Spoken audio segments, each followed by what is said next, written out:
الحمدللہ وکفا وسلام علی عبادہ الذین اصطفیٰ اما بعد۔ محترم سامعین، آج میں آپ کی خدمت میں 11ویں پارے کا خلاصہ پیش کر رہا ہوں۔ اعوذ باللہ من الشیطان الرجیم، بسم اللہ الرحمن الرحیم۔ یعتذرون الیکم اذا رجعتم الیہم قل لا تعتذروا لن نؤمن لکم قد نبأنا اللہ من اخبارکم۔ 10ویں پارے کے آخر میں ان منافقین کا ذکر تھا جو جہاد میں نہ جانے کے لیے حیلے بہانے بنا رہے تھے۔ اب ان آیات میں ان منافقین کا ذکر ہے جو جہاد میں نہیں گئے اور وہ اس پر جھوٹے عذر پیش کر رہے ہیں۔ اللہ تبارک و تعالیٰ نے 3 چیزیں اس آیت کریمہ کے اندر فرمائی ہے۔ پہلی بات، میرے نبی آپ ان سے کہہ دیجئے کہ بیکار اور جھوٹے عذر پیش نہ کرے، کیونکہ اللہ تبارک و تعالیٰ نے ہمیں تمہارے تمام حالات اور واقعات سے آگاہ فرما لیا ہے کہ تم جھوٹے ہو۔ نمبر 2، اللہ کے نبی صلی اللہ علیہ وسلم کو حکم دیا جا رہا ہے کہ آپ ان سے اعراض کریں، یعنی نہیں ان پر ملامت کرے، نہیں ان سے تعلقات رکھے۔ نمبر 3، منافقین قسمیں کھا کر آپ صلی اللہ علیہ وسلم کو راضی کرنے کی کوشش کریں گے، لیکن آپ کو ان سے بالکل راضی نہیں ہونا ہے۔ اس کے بعد اللہ تبارک و تعالیٰ نے فرمایا وآخرون اعترفوا بذنوبهم خلطوا عملا صالحا وآخر سیئا عسى اللہ ان یتوب علیہم۔ گزشتہ آیات میں منافقین کا ذکر تھا، اب یہاں سے ان کے مقابلے میں جو مؤمنین مخلصین ہیں ان کا ذکر ہے۔ جو مسلمان غزوہ تبوک میں شریک نہ ہو سکے وہ ٹوٹل 10 تھے۔ ان میں سے اس آیت کریمہ میں 7 حضرات کا ذکر ہے جن کو اپنی غلطی پر ندامت ہوئی اور انہوں نے اللہ کے حبیب صلی اللہ علیہ وسلم کی غزوہ تبوک سے واپسی سے پہلے اپنے آپ کو مسجد نبوی کے ستون سے باندھ لیا تھا، یہ کہہ کر کہ جب تک اللہ کے نبی صلی اللہ علیہ وسلم ہمیں معاف کر کے نہیں کھولیں گے اس وقت تک ہم یہیں پر بندے رہیں گے۔ پھر اللہ تبارک و تعالیٰ نے ان کی توبہ کو قبول کیا اور ان کو کھول دیا گیا۔ والذین اتخذوا مسجدا ضرارا وکفرا وتفریقا بین المؤمنین، یہاں منافقین کی ایک خطرناک سازش کا ذکر ہے۔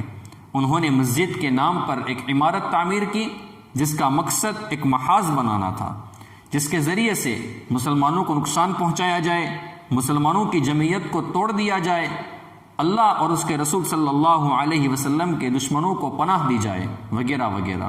انہوں نے اللہ کے نبی صلی اللہ علیہ وسلم سے درخواست کی کہ آپ کسی وقت تشریف لا کر نماز پڑھیں تاکہ اس سے برکت حاصل ہو۔ آپ صلی اللہ علیہ وسلم نے فرمایا اللہ نے چاہا تو میں غزوہ تبوک سے واپسی پر آؤں گا۔ غزوہ تبوک سے اللہ کے نبی صلی اللہ علیہ وسلم واپس پہنچے، اس سے پہلے اللہ تبارک و تعالیٰ نے ان کی حقیقت کو کھول دیا اور نماز پڑھنے سے منع فرما دیا۔ آپ صلی اللہ علیہ وسلم نے 2 صحابی کو بھیجا اور بھیج کر اس عمارت کو تباہ و برباد کر دیا گیا۔ لمسجد اسس على التقوى من اول يوم احق ان تقوم فيه رجال يحبون ان يتطهروا۔ اس کے مقابلے میں مسجد قباء کی فضیلت کو اللہ تبارک و تعالیٰ نے بیان فرمایا ہے کہ جس کی بنیاد تقوی ہے اور اللہ تبارک و تعالیٰ کی خوشنودی ہے۔ جب آپ صلی اللہ علیہ وسلم مکہ مکرمہ سے مدینہ منورہ ہجرت کر کے تشریف لائے تو اس وقت کچھ دن قباء میں قیام کے دوران اس مسجد قباء کی بنیاد رکھی۔ پھر اللہ تبارک و تعالیٰ نے اہل قباء کی تعریف فرمائی کہ مسجد قباء میں نماز پڑھنے والے ایسے لوگ ہیں جو ظاہری اور باطنی پاکیزگی اور صفائی کا خوب اہتمام کرتے ہیں۔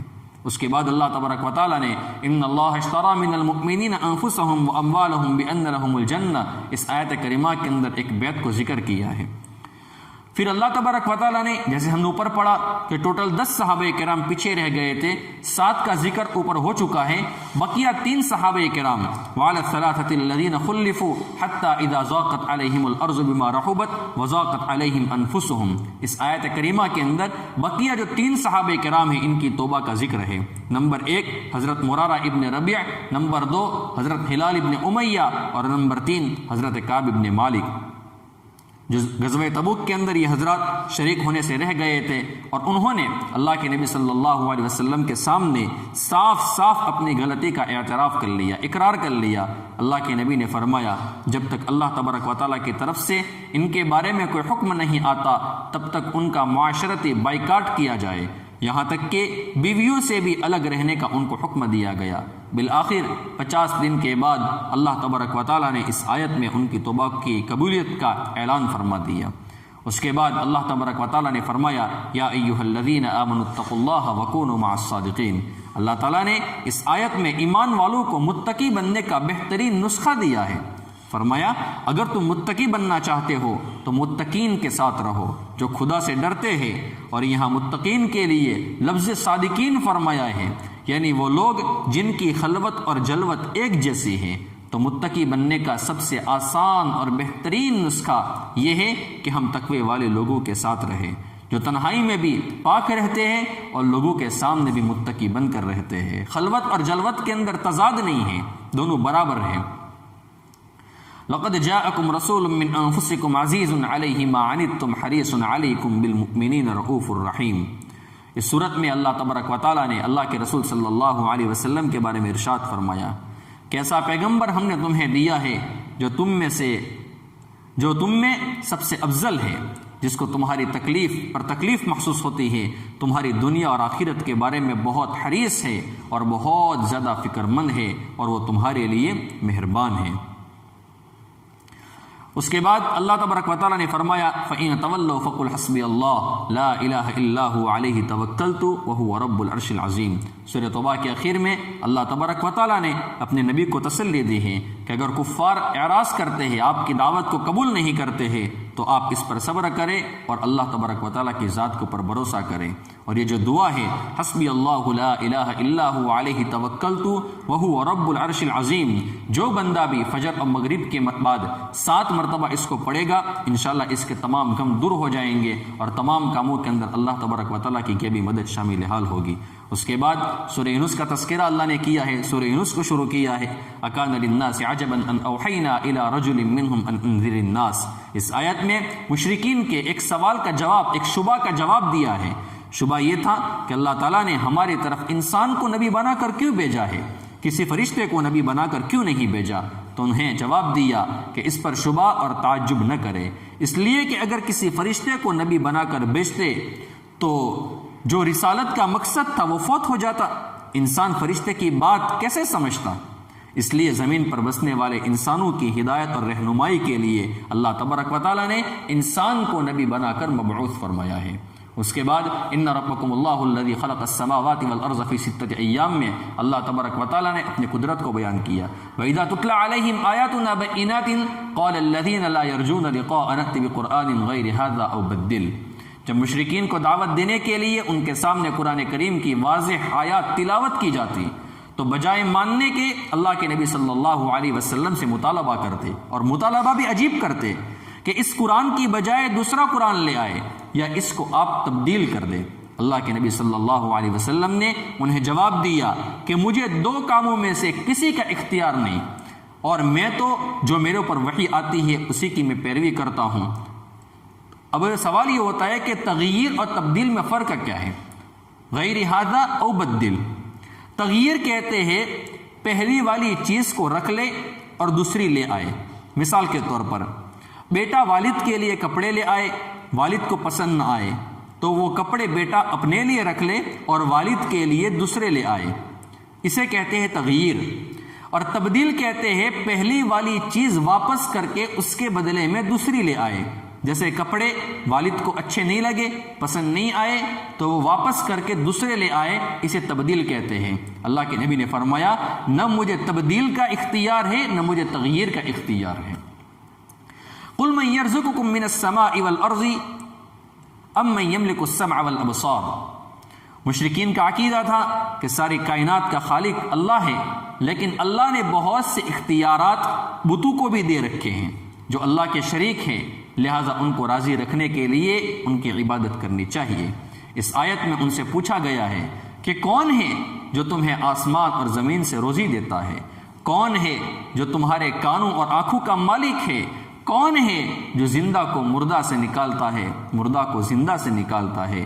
کون ہے جو ہر کام کا انتظام کرتا ہے؟ تو یہ لوگ کیا جواب دیں گے؟ کہیں گے اللہ۔ تو تم ان سے کہو پھر بھی تم اللہ سے کیوں نہیں ڈرتے ہو؟ جب ہر چیز کا مالک اللہ تبارک و تعالیٰ ہے تو پھر عبادت کے لائق اور مستحق بھی اللہ تعالیٰ ہی ہے، اللہ تعالیٰ کے سوا اور کوئی نہیں ہے۔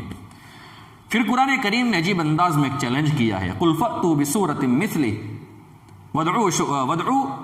قل فأتوا بسورة من مثله وادعوا من استطعتم من دون الله إن كنتم صادقين۔ مشرکین اعتراضات کرتے ہیں، آپ صلی اللہ علیہ وسلم نے اپنی طرف سے قرآن کو گڑھ لیا ہے، یہ اللہ تبارک و تعالیٰ کا کلام نہیں ہے۔ انہیں چیلنج دیا گیا، اگر تم یہ سمجھتے ہو کہ قرآن کریم ہمارے پیغمبر اپنی طرف سے گڑھ لے آئے ہیں تو تم بھی اللہ تبارک و تعالیٰ کے سوا جس کو چاہو مدد کے لیے بلا لاؤ، ایک صورت بھی اس جیسی بنا کر لے آؤ اگر تم اس بات میں سچے ہو۔ جب ایک صورت تم سارے مل کر نہیں بنا سکتے، نہیں لا سکتے، تو پھر یہ کیسے مان لیا جائے کہ یہ قرآن کریم کسی انسان نے گڑھا ہے؟ وَيَقُولُونَ مَتَىٰ هَٰذَا الْوَعْدُ إِن كُنتُمْ صَادِقِينَ۔ پھر اللہ تبارک و تعالیٰ فرماتے ہیں، اس آیت کریمہ کے اندر کچھ اور اللہ تبارک و تعالیٰ نے فرمایا ہے۔ پہلے آیات کے اندر مشرکین کو وعیدات سنائی گئی تھی، ان کو عذاب میں مبتلا کیا جائے گا۔ اب یہاں ان مطالبے کا ذکر ہے کہ وہ عذاب کب ہوگا جو مشرکین کرتے تھے، ان کا مقصد تکذیب تھی، جھٹلانا تھا۔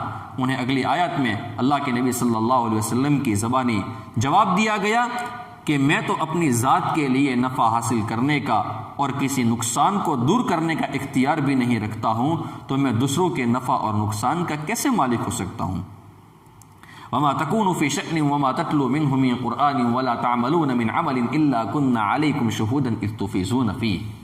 مشرکین مرنے کے بعد دوبارہ اٹھنے کو اس وجہ سے ناممکن سمجھتے تھے کہ جب انسان مر کر مٹی میں مل جائے گا تو قیامت کے دن یہ کیسے پتہ چلے گا کہ مٹی کا یہ ذرہ فلاں انسان کا ہے، یہ ذرہ فلاں انسان کا ہے؟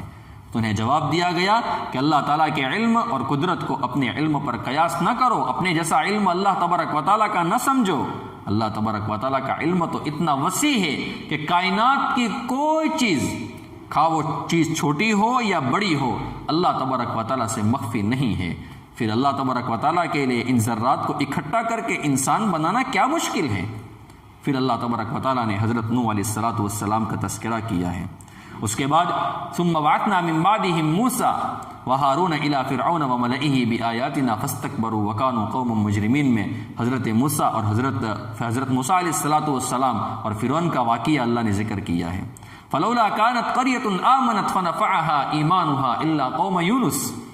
گزشتہ آیات میں اللہ نے بیان کیا کہ انسان کا ایمان اسی وقت تک قبول ہوتا ہے جب وہ موت سے پہلے اور عذاب الہی کا مشاہدہ کرنے سے پہلے ایمان لے آئے۔ پہلی امتیں عذاب دیکھنے سے پہلے ایمان نہیں لائی، اسی وجہ سے وہ عذاب کی شکار ہو گئی۔